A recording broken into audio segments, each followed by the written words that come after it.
10 years ago is not me today.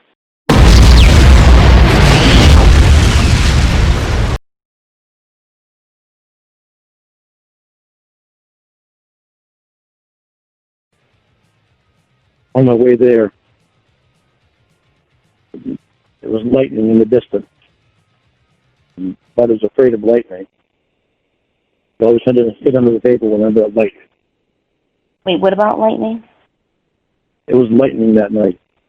Yeah. The distance was lightning. It was coming toward Nashville. But I was afraid of lightning. You always sit under the table. And I almost turned around because of that. Didn't want to get him to be too further than what I thought it was. And I was going to turn around the next exit. And it took a long time to get to the next exit. And in between, before I got to the next exit, I almost turned around in the median. Almost go down into the median, turned around, got back on the road, going back to Nashville. But I didn't know what was in the median because it was dark. I couldn't see. It went downhill, then back up again.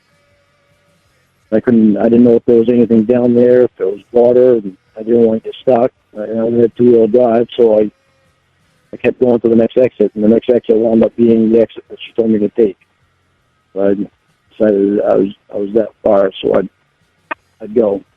Lorne, this is what I want you to do. Listen to me, because we're going to do some exercises here, and I want you to set yourself free. And I'm talking to you as someone who, is from your personal life, but also someone who almost had a job doing this and helping people. How do I say it? I want you to, first thing I want you to do is I want you to realize that, okay, you are off the internet, so you're not, you've decided that you're going to stay off. So, any kind of Church of God bullshit that people do, you're not going to see. And that's a good thing. But, I still see it because I still hear about it. No, but here's the thing, though. Every now and then you get some bullshit letter in the mail or something like that. I think that if that, and it seems like that is the only, that's the only source of this kind of stuff that you're going to hear, right? Because nobody in your family, none of your friends, nobody is going to hound you about this thing. And I think what would have been easier is that if in the beginning you had told me all of the things that I found out tonight and the things that I found out in stride, I think that would have been easier, because now at this point, maybe back then we wouldn't have needed to have a conversation like this. So the fact that you didn't tell me that you blocked it out, and you need to not block it out. Here's the thing. Nobody That's in your life. Why I drank. You think the thing and everything is part of the reason you drank? Being so confused, wanting to get away. But that is just, it's not even a Band-Aid. It's turning your head the other way. It's seeing that a lion is chewing off your leg, and instead of fighting back, or instead of trying to, I don't want to use an example that involves animals like that. I'll say it's like if somebody gets gangrene, right? And let's say they have it on their pinky. And they say, well, if I just ignore it, if I just look the other way, I'll be okay. And so they just turn their head and they don't look at their pinky. Even though it has gangrene, it has an infection, they can see it, they can stop it and be okay. They decide they're going to turn their head and just look the other way. It's going to spread. And it's not going to stop spreading. And either they're going to lose a limb or two or three or four, or they're going to die. And this is what's happening here now. You're not going to die, but you have turned your head and you're suffering for it. And you will suffer, I promise you, you will suffer every day of your life that you deny things and that you make a false reality every single night. Or every single day, rather, but at night, too. Do you see how that's going to happen? What? I can make the terms with what I did. But here's the thing. You literally have two choices. Literally. I don't want to believe what I did. I know I did it. And that's... But here's the thing, though. You literally only have two choices. You need to come to terms with what you did and say, yes, I wanted to fuck the girl. I was fucked in the head. I wanted to fuck her. That's why I bought condoms. That's why I wanted to, that's why I drove there. That's why I did all these things. You need to come to those terms, set yourself free, or you will suffer like you're doing right now. That's the problem, no. Lorne, listen. You will suffer every single day for the rest of your life. That is my problem, though. I did not want to go there. That's what I have a problem with. I knew I didn't want to do that stuff. To understand why I did it is the hardest thing to do, to understand why I did what I did. I think that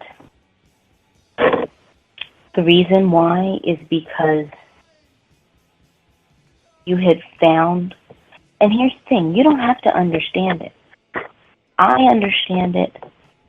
Your therapists understand it. Your counselors understand it. You don't need to understand it. You just need to, and I know it's hard, Lorne, it is fucking hard as hell. But you are going to suffer every single day. Don't you want to take back your life? I mean, answer me this. Have you lived one day since this thing? You truly lived one day since this thing. Lorne? I'm here. Have you lived one day? You know what I mean? Obviously you're alive. But have you truly lived one day since that sting operation? Lorne? I'm here. I want you to take back your life, and I'm trying to help you do it. It bothers me that I could have done that. But here's the thing, you didn't. If I couldn't control myself with what I was saying on there, obviously I couldn't control myself going there because I went there. But here's the thing, you did it, you had your intentions, you know what you were going to do, but you didn't do it. I thank God every day for that. But the problem that you are going to live with is that until you admit it, you're not going to be free. Because A, you're living a lie, and B, you're trying to convince yourself of something that deep down you know isn't true. And that's fucking hard. I know it's not true that I didn't want to go there. I know it's true that I didn't want to go there. True, though, also, is that I went there. I'm not going to say that it couldn't have happened had I not been stopped. It could have happened. Could have done something terrible. That's good, Lorne. That's a breakthrough. It's not easy to deal with. But you have to, or else you're going to end up drinking again. Here's the thing. I won't turn to drinking again, because I'll never treat you like that again. No, it's not about me. It's not about me. I'll never act like that again either. No, listen to me. It's not about me. I'll never bring myself that low again. I think I have to drink to get away. But that's the only way that's the only thing that you have. That's the only thing that you have, because you can either lie to yourself, or you could admit that you had horrible intentions and that you were going to do horrible things to someone and that you were going to do things that are unimaginable. But you were stopped. And for that, you're grateful. You see what I mean? Yeah, I know. But you're going to live in a personal prison every day for the rest of your life. You know, just smoking and drinking beer and zoning out while you drive. Not like falling asleep, but just like, you know, and whenever you hear something that reminds you of this thing, you're going to tell yourself another lie. When, if you admit to yourself these things and your intentions and everything, that will set you free. And I'm talking about your discussion with me. What you say to your therapist and your counselor is, you know, what you decide to say. I'll say this though. You could talk about how back then you had the intentions of having the girl swing from a chandelier and land on your penis and ride off into the sunset, and there isn't shit that they can do legally. Because for one thing, it never happened. For another thing, it was something that you wanted, it was something that you desired, but again, it never happened. And so here's the thing. Once you come to terms with admitting those kinds of things, that's when me, but more importantly, your therapist and your counselors can help you better. And they can help you live better. I know I had bad intentions to go there, period. I had to have had bad intentions. But at the same time, I knew I didn't want to go. Where I get so confused of why I did go. That's not easy to understand that. I think that there's no way to say for me to say that I had good intentions when I went there. I knew one reason was, okay, the parents are home, I can at least go check on her and make sure she's all right. But then another reason I said all that extra stuff, and then I know those thoughts must have been in my head too.